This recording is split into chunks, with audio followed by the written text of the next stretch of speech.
Shut it down, shut it down, shut it down. That is exactly what the 76ers need to do with the season. Shut this down. It's over with. Joel Embiid, shut him down for the year. He keeps constantly having knee injuries and knee problems, and you constantly keep playing the man. Shut it down. Paul George, goodness gracious. You need to shut it down too, my boy. Honestly, you said you're hurt, you got an injury going on, you're trying to play through it, but I can't tell on podcast P, running your mouth every single episode. You got more episodes than you got points at this point.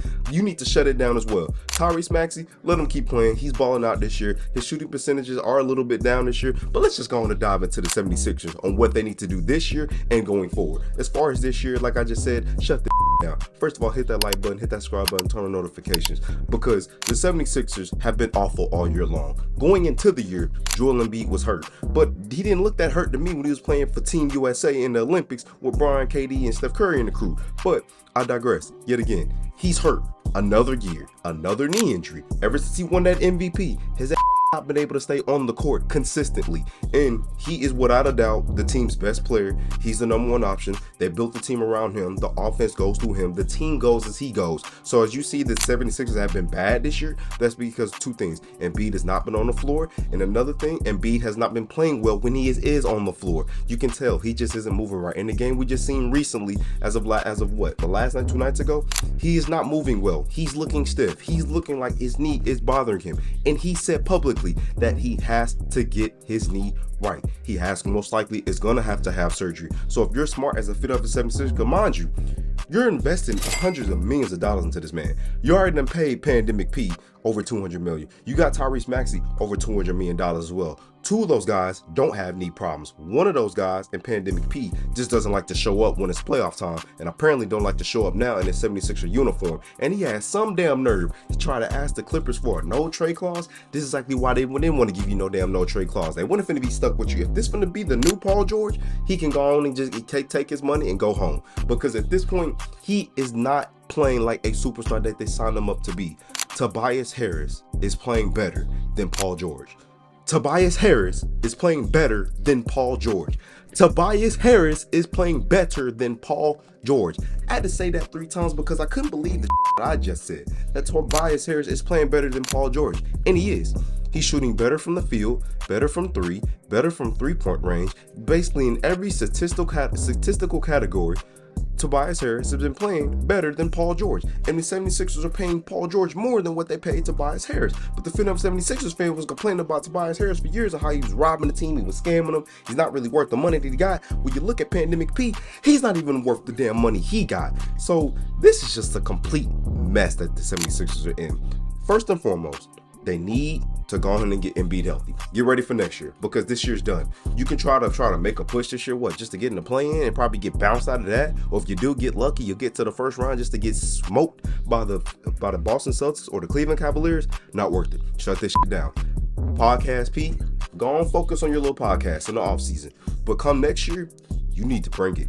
Because what you have done for the Philadelphia 76ers, you've done absolutely nothing. You've been trash. You've been horrible. You've been miserable. And I'm a Paul George fan. I love watching this game. He's a smooth game. He had a career year last year with the Clippers as far as field goal percentage, shooting percentage. Not really as much as points. He was averaging about 24 points a game last year. But as far as field goal percentage, he was up there with the elite category. And you thought that he was going to transfer that from the Clippers to the Philadelphia 76ers, which that's what they paid him to do. He was supposed to be the guy when Embiid was out. He was going to transform into the number one option. Him and Tyrese Maxey are going to be the dynamic duo, and they're going to carry the load until Joel Embiid comes back. That hasn't been the case. Embiid and Paul George has both mixed time, so it's been a lot of pressure on Tyrese Maxey to carry this show. And if you look at their bench, they don't really have a lot of good role players on their bench. Yeah, you got Kelly Oubre Jr.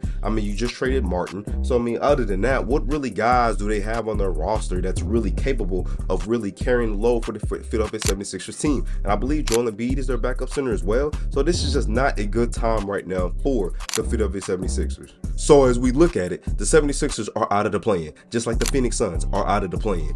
Those two teams had major expectations coming into this year. There's people that picked the Philadelphia 76ers to be a legit finals contending team. There's people that picked the Phoenix Suns to be a Western Conference Finals type of team, and both of their out of the play-in, looking on the outside, looking in, which is pathetic, especially for both franchises, because both franchises have superstars on their team. One has an all-time superstar in Kevin Durant, another one who has a superstar in Joel Embiid, then you have an aging superstar in Paul George, an upcoming star who, me personally, is a star already in Tyrese Maxey. I just don't know what's going on right now as far as both teams. But the fit of the 76ers, it's time to, like I said, shut it down. Because, like I said, you're out of the play-in.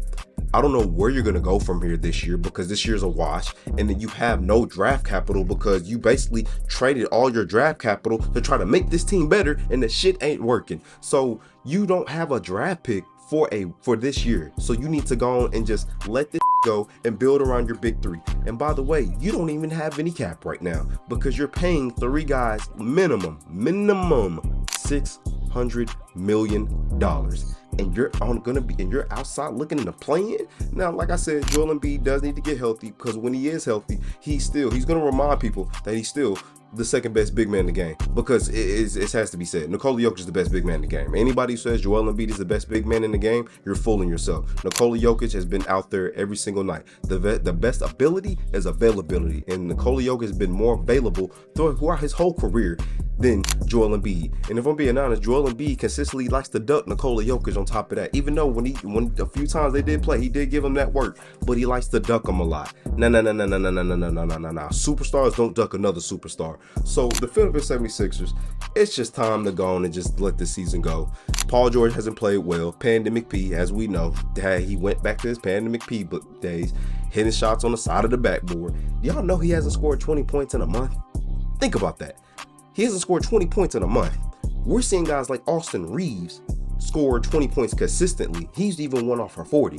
We've seen Norman Powell on the old team that Paul George is on, the Strippers, who's been playing a hell of a lot better than Paul George. He's averaging 20. And what did he say in the offseason? He said it's addition by subtraction, because it's an addition subtraction. It's Paul George has left, but I'm the addition. And the way it's looking, he is the addition. The Clippers are currently a top 6 seed in the West. I believe they was going to be like that anyway with Paul George being on that team, because Kawhi Leonard was going to take his time coming back. Now that he is back, I still believe the Clippers are really going to go home in the first and second round. But this video isn't about the Strippers. It's about the Sixers. And at least the Clippers can actually make the damn playoffs. And the 76ers are going to be in Cancun by the time late April ends and it's playoff time. They're going to be at home, Cancun, Jamaica, whichever one you want them to go, that's where they're going to be at. So y'all let me know what y'all think, man.